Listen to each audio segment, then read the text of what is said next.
যখন বাচ্চা হইতো না, মানুষে কত কথা বলতো, কাছের মানুষ, দূরের মানুষ, পাড়া প্রতিবেশী, শ্বশুর শাশুড়ি, স্বামী, সবাই অপমান করতো, কষ্ট দেওয়ার কথা বলতো। এক একজন এক একটা ভাষা ইউজ করতো, বাঞ্জা, এটা সেটা, কোনোদিন হইব না, ওই রে সেই রে তাই রে নাই রে। আর তারপরে এত এত দিনের পুরাতন সংসার, আমার স্বামীর সাথে আমার সম্পর্ক করে বিয়ে, সেও, আমি যখন তার হাত ধরে চলে আসি তখন তার কিছুই ছিল না, কোনো অবস্থানই ছিল না। সে এখন একটু টাকা পয়সার মালিক হয়েছে। আর এদিক দিয়ে আমি ধীরে ধীরে দিনে দিনে চিন্তায় চেতনায় কষ্টে অসুস্থ, এটা সেটা, বয়স হয়ে গেছে। তা আমার স্বামী ভাবলো কি আমার হয়তো বা কখনোই বাচ্চা হবে না, এই জন্য সে যে একটা বিয়ে করলো। বিয়ে করছে কয়েক বছর হইল, কয়েকদিনও যেতে পারলো না, কিন্তু আমার কিন্তু এখন বাচ্চা হবে। তাহলে সে যে আমাকে বিয়ে করছিল,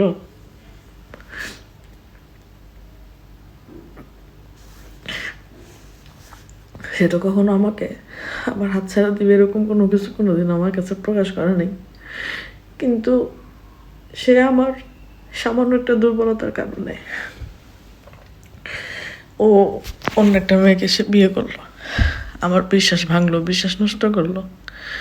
আমি তো তাকে বিশ্বাস করে সংসার করতেছিলাম, পরিবার পরিজন আত্মীয় স্বজন সবাইকে ত্যাগ করে দিয়ে তার কাছে চলে আসছিলাম, কিন্তু সে সেটা মর্যাদা ধরে রাখতে পারেনি। আমি এই কান্না আমার কষ্টের কান্না না, আজকে আমার সুখের কান্না। কারণ আমি যেটার যেটার কারণে আমার সব কিছু হারাইছি, আজকে সেটা আমাকে আল্লাহ ঠিকই দিছে। কিন্তু সেই জিনিসগুলো আর নাই, যে জিনিসগুলো আগে আমার একার ছিল।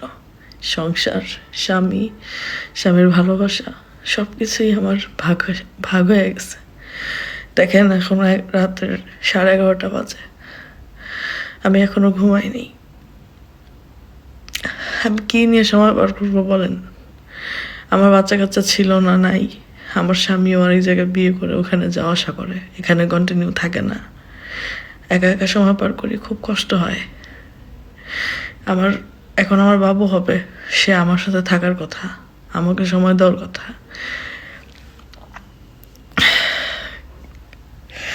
কিন্তু সে থাকে না। এটা আমার ভাগ্য, আমার ভাগ্য খুব খারাপ। বয়স্ক মানুষকে কেউই দাম দেয় না, স্বামী, সন্তান, পাড়া প্রতিবেশী, আত্মীয় স্বজন, কেউই দেয় না। আজকে খুব অবহেলিত আমি, শুধুমাত্র বয়সের কারণে।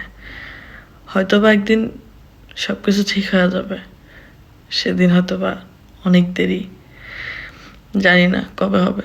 তা আমার জন্য দোয়া করবেন সবাই, আমার একটা সুন্দর বাচ্চা হয়, যেন আমার সংসারটা যেন সুখের হয়। সবাই দোয়া করবেন আমার জন্য, আমার জন্য একটা সুস্থ সুন্দর বাচ্চা হয়।